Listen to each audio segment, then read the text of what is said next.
Hello friends, ISST world में आपका स्वागत है। पे बने हुए टैली के आइकॉन को क्लिक करके खोल सकते हैं। आप चाहे तो स्टार्ट बार पे क्लिक करें, यहाँ पे टैली का जो आइकॉन है उसे क्लिक करें आप, तो आपके सामने टैली का इंटरफेस ओपन हो जाएगा।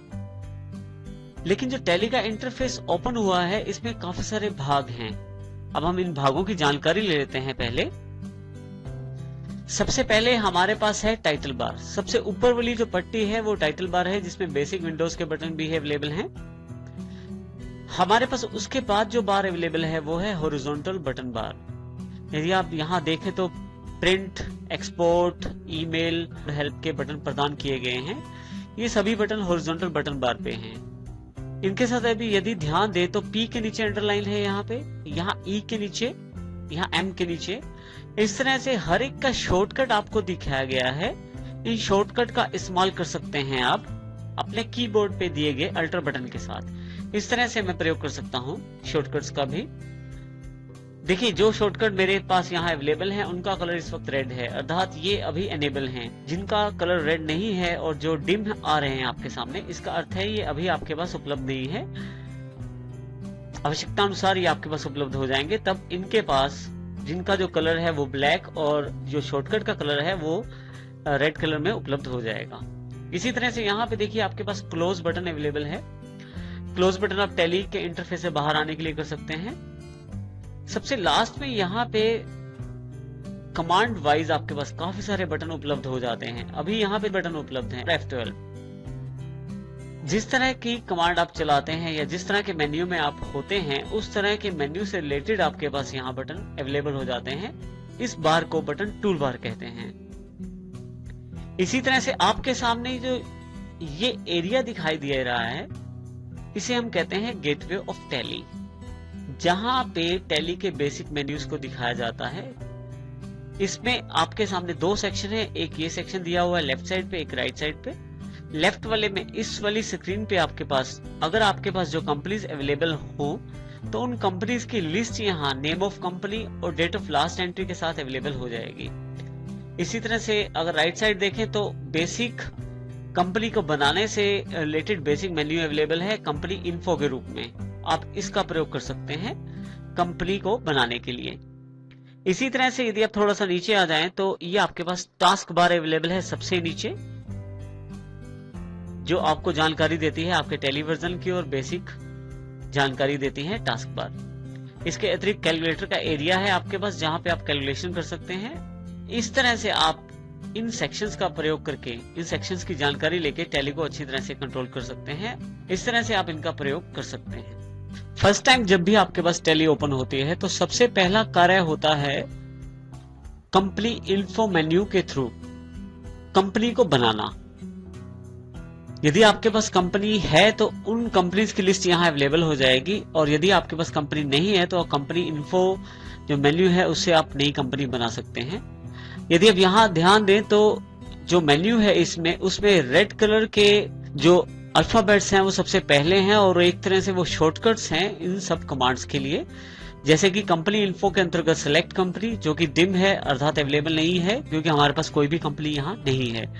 क्रिएट कंपनी, हम नई कंपनी बना सकते हैं जिससे आप कंपनी को बैकअप और रिस्टोर भी कर सकते हैं, और चाहे तो मेन्यू से बाहर भी आ सकते हैं क्विट के द्वारा। जो रेड जो अल्फाबेट्स हैं या रेड जो कैरेक्टर हैं वो एक तरह से शॉर्टकट हैं आपकी कमांड्स के। आप क्रिएट कंपनी पे क्लिक करें, आपके पास कंपनी क्रिएशन के लिए एक बॉक्स अवेलेबल हो जाएगा। यहाँ आप कंपनी जो आप बनाना चाहते हैं उससे रिलेटेड सारी इंफॉर्मेशन यहाँ आपको देनी होती है, जिसके पश्चात आपकी कंपनी टैली में तैयार हो जाती है, और उसके पश्चात आप उस कंपनी से रिलेटेड सभी एंट्रीज भी कर सकते हैं और उससे रिलेटेड इंफॉर्मेशन भी देख सकते हैं। कंपनी क्रिएशन में सबसे पहली जो फील्ड है वो है डायरेक्टरी। यहाँ पे डायरेक्टरी बाय डिफॉल्ट C में टैली और उसके अंदर का डेटा का जो फोल्डर है उसके अंदर है। आप चाहे तो इसकी किसी दूसरी ड्राइव पे भी ट्रांसफर कर सकते हैं। इसी तरह से कंपनी का नाम, जो मैं कंपनी का नाम देना चाहता हूं वो मैं दे सकता हूं। मैं यहां कंपनी का नाम देता हूं हेड फर्स्ट ट्रेडर्स। उसके पश्चात आप यहां पे उसका मेलिंग नेम दे सकते हैं, अर्थात जिस पे आप पत्र व्यवहार करना चाहते हैं वो एड्रेस भी आप यहां दे सकते हैं। बाय डिफॉल्ट टैली जो मेलिंग नेम एक्सेप्ट करता है वो बिल्कुल आप जो नेम ऊपर डालते हैं वो वाला एक्सेप्ट कर लेता है। यदि आप चाहें तो उसे चेंज भी कर सकते हैं। जैसे ही एंटर करता हूं तो मेरे पास एड्रेस वाली फील्ड अवेलेबल हो जाती है, जहां पे वो कंपनी कहां स्थापित है या कंपनी का क्या एड्रेस है वो जानकारी मुझे देनी होती है। मैं यहां उस कंपनी का जो एड्रेस है वो स्टोर कर देता हूं। इसके पश्चात यहां पे जैसे ही मैं एंटर करता हूं मेरे पास नेक्स्ट फील्ड में यहां पे लिस्ट ऑफ कंट्रीज अवेलेबल हो जाती हैं। आप किस कंट्री में रहते हैं और कहां के लिए अकाउंट बनाना चाहते हैं वो आप स्टैट्यूटरी कंप्लायंस फॉर बता सकते हैं। मैं इंडिया के लिए बनाना चाहता हूं, मैं इंडिया को क्लिक कर देता हूं यहां से। इसके पश्चात स्टेट की जानकारी आपको देनी है। यहां मैं देखिए यहां पे एक लिस्ट अवेलेबल हो गई है, इसमें सभी तरह की स्टेट अवेलेबल है जो इंडिया में है। मैं यहां से हरियाणा सिलेक्ट कर लेता हूं। इसके साथ ही यहां मैं पिन कोड अवेलेबल करा सकता हूं, जो भी पिन कोड आपके एरिया का है वो पिन कोड दे दें। जैसे ही आप एंटर करते हैं नेक्स्ट फील्ड जो है वो टेलीफोन नंबर से रिलेटेड है। आप टेलीफोन नंबर प्रदान करें, जो भी टेलीफोन नंबर आपकी कंपनी का है। इसी तरह से यदि आपकी कंपनी की कोई ईमेल है तो वो भी आप जरूर बताएं। यहाँ पे देखिए यहां मैं info@headfirsttrade.com के नाम से मेरी जो मेल आईडी है वो मैं दे देता हूं। नेक्स्ट है currency symbol. By default tally rupees के रूप में, क्योंकि हमने यहां से स्टैट्यूटरी कंप्लायंस फॉर इंडिया लिया था तो यहाँ करेंसी सिंबल जो रुपीज के रूप में ले लेता है। आप चाहे तो इसको चेंज भी कर सकते हैं। अकाउंट्स आप किस तरह का बनाना चाहते हैं, किस तरह का अकाउंट मेंटेन करना चाहते हैं, दो तरह के आपके पास ऑप्शन है टाइप ऑफ कंपनी के अंतर्गत।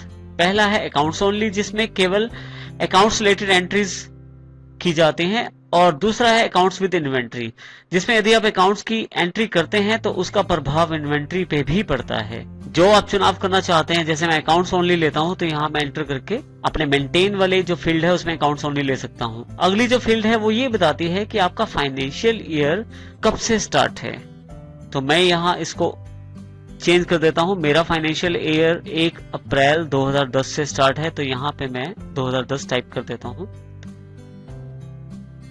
बिल्कुल 1 साल तक आपकी ये गणना की जाती है जानकारी की। फाइनेंशियल ईयर पूरा आपका 1 साल चलता है। अगर मैं 1/4/2010 डाल रहा हूं तो इसका अर्थ ये हुआ कि 31/3/2011 तक मेरा फाइनेंशियल ईयर मेरे पास अवेलेबल रहेगा। बुक्स बिगिनिंग फ्रॉम में बाय डिफॉल्ट वही डेट ले ली जाती है टैली द्वारा जो फाइनेंशियल ईयर फ्रॉम में डालते हैं, लेकिन यदि आपकी जो बुक्स हैं वो इन बिटवीन यानी कि साल के बीच में शुरू की गई हैं तो आप यहाँ पे उनकी डेट भी दे सकते हैं। नेक्स्ट ऑप्शन है टैली वॉल्ट पासवर्ड। ये एक ऐसा पासवर्ड है जो आपके डेटा को बहुत ज्यादा सिक्योरिटी प्रदान करता है। इसमें यह ध्यान रखिए यदि आप पासवर्ड भूल जाते हैं तो आप अपने डेटा को दोबारा प्राप्त नहीं कर पाएंगे। अभी मैं इस फील्ड को खाली छोड़ देता हूं। नेक्स्ट जो मेरे पास फील्ड है वो है यूज सिक्योरिटी कंट्रोल। हमारे पास काफी सारे यूजर हो सकते हैं टैली के अंतर्गत। उन यूजर को अथॉरिटी दी जा सकती है कि वो क्या एक्सेस कर सकते हैं और क्या नहीं। इसको कंट्रोल करने के लिए आप यूज सिक्योरिटी कंट्रोल का प्रयोग कर सकते हैं। अभी मैं इसे नो करता हूं।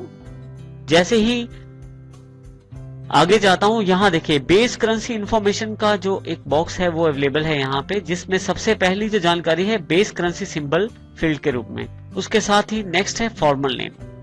आप इस करेंसी का फॉर्मल नेम भी रख सकते हैं। टैली ने खुद ही इंडियन रुपीज दे दिया है। कितने नंबर ऑफ डेसिमल प्लेसेस तक आप इंफॉर्मेशन को रखना चाहते हैं, मैं यहाँ 2 दे देता हूं। पहले से ही इसमें टैली में 2 दिया गया है और मुझे भी 2 तक चाहिए। इसके साथ नेक्स्ट ऑप्शन है, क्या आप चाहते हैं कि आपको जो सिंबल है वो अमाउंट के साथ जुड़ के आए? इस symbol suffix to your amounts. यदि आप चाहते हैं तो यस कर दें। जैसे मैं नेक्स्ट चाहता हूं सिंबल फॉर डेसिमल पोर्शन। अब डेसिमल पोर्शन के लिए क्या सिंबल प्रयोग करना चाहते हैं? देखिए यहाँ पहले से ही पैसा अवेलेबल हो गया है, क्योंकि डेसिमल जो हमारे पास रुपीस के बाद पैसा आएगा इसलिए पहले ही उसमें पैसा दे दिया है। आप चाहें तो चेंज भी कर सकते हैं। यदि आपकी गणनाएं बहुत बड़ी है तो शो अमाउंट्स इन मिलियन को भी आप यस कर सकते हैं। नेक्स्ट फील्ड है put A space between amount and symbol.